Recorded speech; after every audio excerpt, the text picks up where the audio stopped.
Hello, my name is Dr. Patty Ann Ford, and I'm a doctor, dietitian, and coach. And I am talking to you today about a weight loss drug that is hot topic right now in our culture. It is December 2023 for me right now, whether you're watching this video later or not. And welcome to my YouTube. I am going to talk to you today about semaglutide. Now, I've heard different phrases on how you say this. I'm going to refer to it as semaglutide today. I think a couple of physicians are really harping on that it's pronounced a different way, but we're going to adapt that for today. What has happened since June of 2021? The pharmacology industry has approved, the FDA has approved the use of this medication for weight loss. What happened in fast several months is a shortage of this medication has created the increase of copays, the lack of access of this drug, which was originally designed to combat type 2 diabetes. When patients with type 2 diabetes were seeing improvements in their A1C and also having a side effect of weight loss, physicians started to use this drug, Ozempic or Wegovy, and they're different in their own right. They started to realize, let's prescribe this as weight loss medication. The mechanism of what's happening is it's interacting between the mind and the gut connection, where it's acting upon a hormone called GLP-1, which I've learned was actually discovered in the Gala lizard. That's a really fun navigation if you're interested. They have found that that's interacting with how our brain signals, I'm full, stop eating.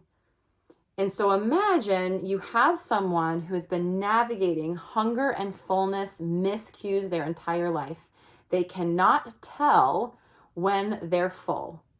So if you can't tell when you're full, you're going to continue eating. If you can't navigate, am I hungry? Am I full? I'm just going to keep experimenting. What can happen is you can actually overeat, leading to unwanted weight gain. Then what can happen is in our industry and healthcare, there is a bias against people in larger bodies, sometimes referred to as fat bodies, that they don't receive healthcare as fairly as people in smaller bodies or thin bodies. And so now what's happening is you have people in larger bodies who have access to this medication that can really navigate the hunger fullness cues, and they're receiving less care. And then there's a new hot topic that now people are saying that Ozempic or Wegovy is the easy way out. And it's fascinating to watch as someone who is in a thin body. I have not navigated a larger body most of my life. I've navigated being in a thin body most of my life. So I say that sometimes it's termed from a thin privilege. However, I have walked this journey with many clients for about 20 years where they feel their world is much different being in a larger body, and their whole life, they have been told, lose weight, lose weight, lose weight, lose weight.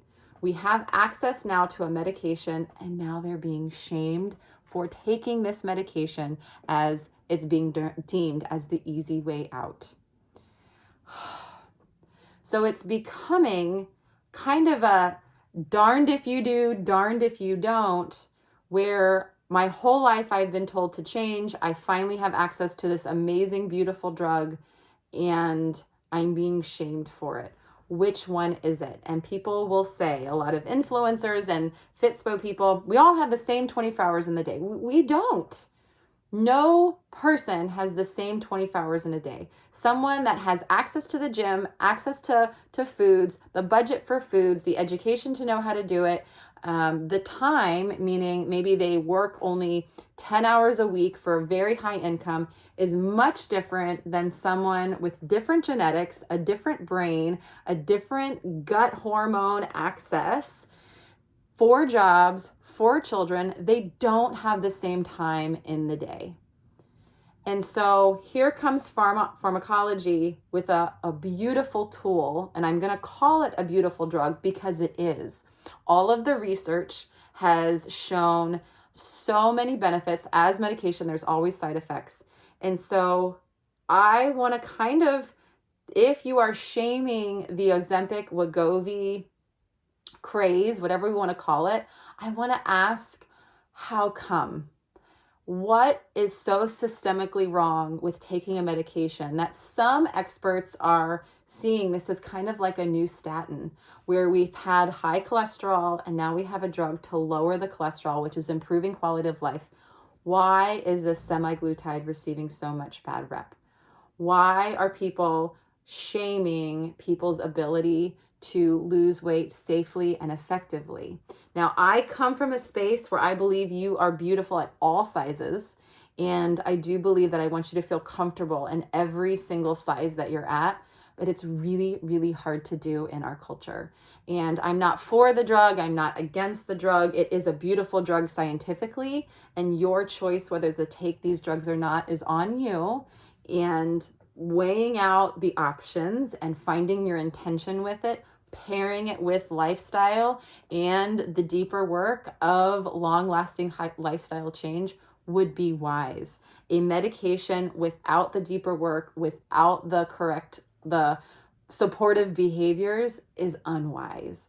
And so we want to use tools effectively, but if you are in the camp of shaming this pharmacology intervention, I want you to ask, if you can, and you're probably not going to watch this if you are, just take an introspective look and see what's happening for you, where we do have something that is really amazing, that is helping a lot of people. Okay, my name is Dr. Patty Ann Ford, and I hope this just quick 6-7 minute piece on weight loss pharmacology is food for thought. Thank you for watching. If this was helpful, like and subscribe and follow along. Okay, bye.